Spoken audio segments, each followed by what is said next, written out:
game, don't be afraid to dial up plays that you've already had success with, running it and throwing it. It's okay to repeat plays down 14 at this point. And I would also say, Palmer, kind of understanding that my defense is not playing great, so I know offensively I got to put some good possessions together here, make something happen on this side of the football.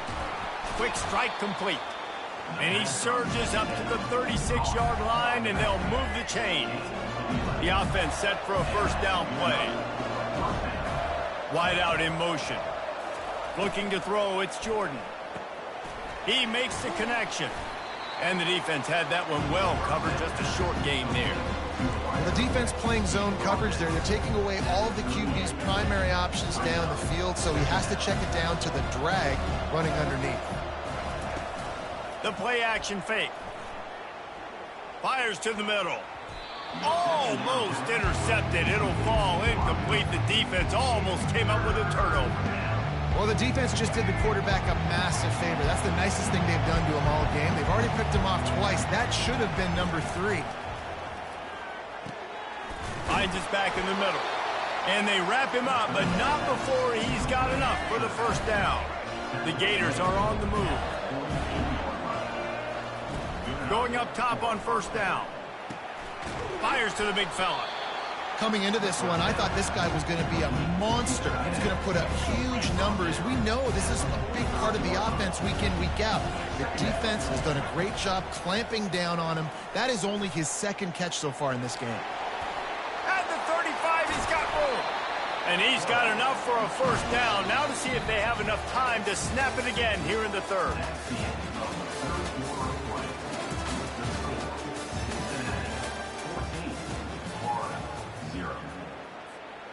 And the Gators come to the line with a new set of downs. They'll throw it on first down. Trying to make magic with his feet. He's finally stopped, but a big play there with his feet as he moves those sticks.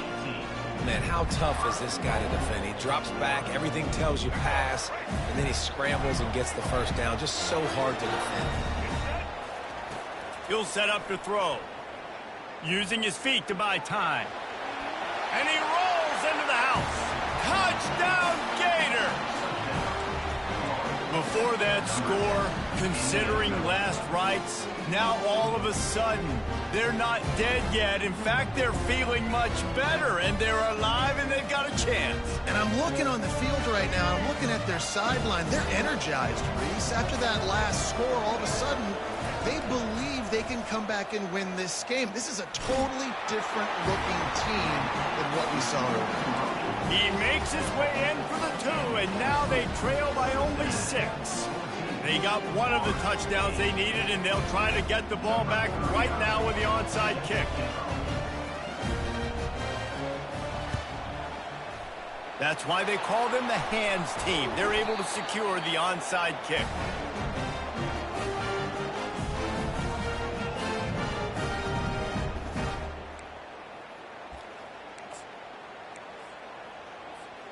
Here comes the Cincinnati offense back on the field.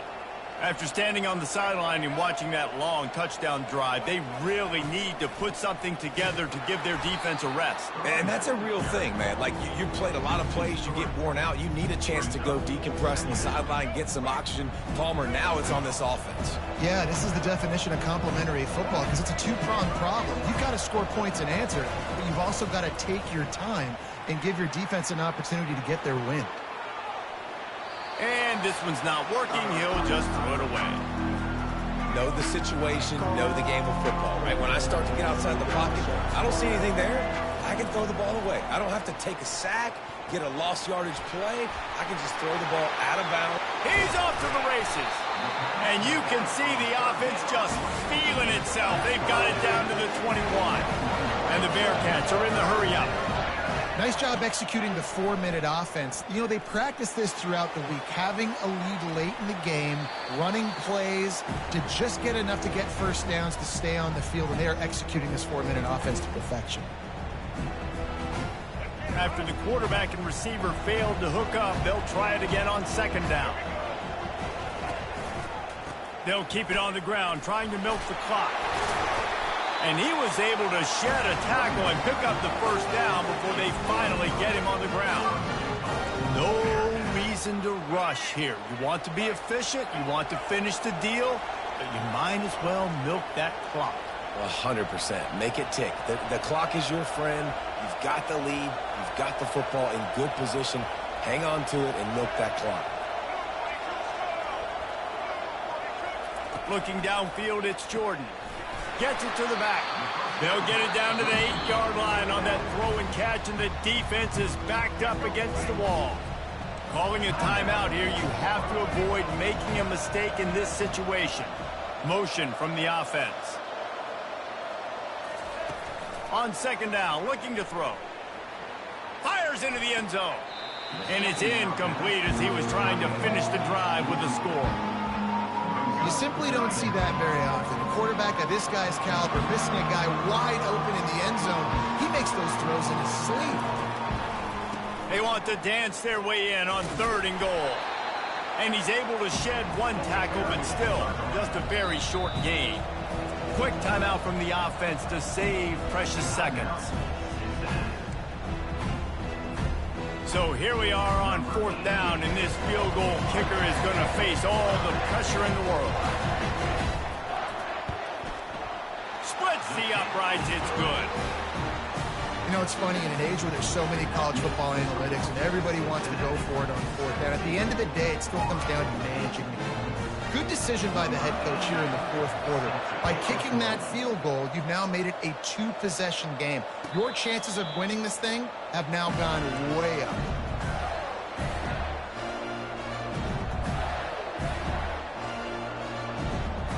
The Gators sending the offense back to work. No time to feel sorry for yourself here, Jesse. There's still a chance, but you've got to get it going now. No doubt. 2-possession game at this point. Going for it all. And he makes the grab at the 20. And the tackle is made, but not before that completion gets them 30+. They just flipped the entire field, and now they'll try to cash in on 1st and 10 from the 20. Into the end zone. Give him 6 and give them a chance with the late touchdown still alive in this one. If we had any chance to make this happen, we had to score with a little bit of time on the clock. Now we need a miracle. Now we need to kick the onside, get an onside kick, and somehow, some way, make a big play. Why not double the try total and go for 2? Back to pass, it's Jordan. And he drops it, just took his eye off of it at the last minute.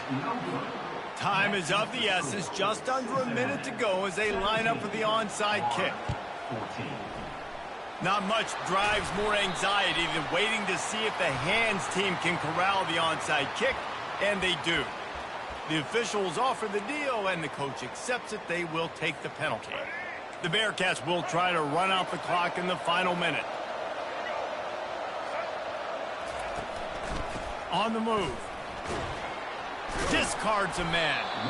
He showed off the stiff arm, but apparently he needed a couple more. A lot of defenders around to stop him. Quick timeout called by the defense, stopping the clock to save as much time as possible for their offense.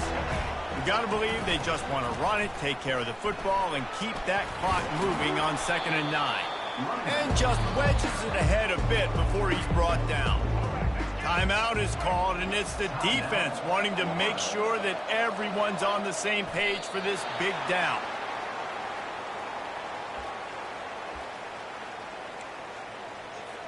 So on 4th down, here comes the field goal kicker in a huge spot.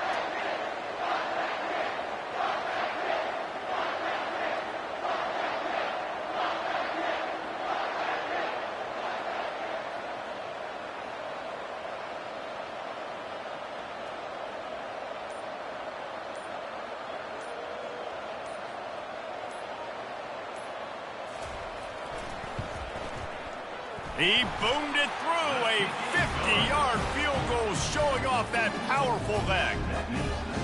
How nice is it as a head coach to have a kicker like this? It makes these decisions on 4th down so much easier. Just trot him out there and let him stroke it through the uprights.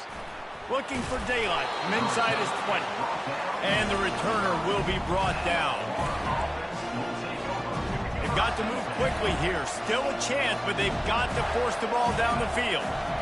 Wants to throw. It's Jordan. He wants a big play here late.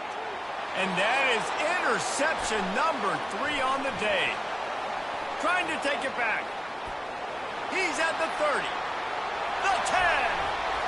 And he's going to take it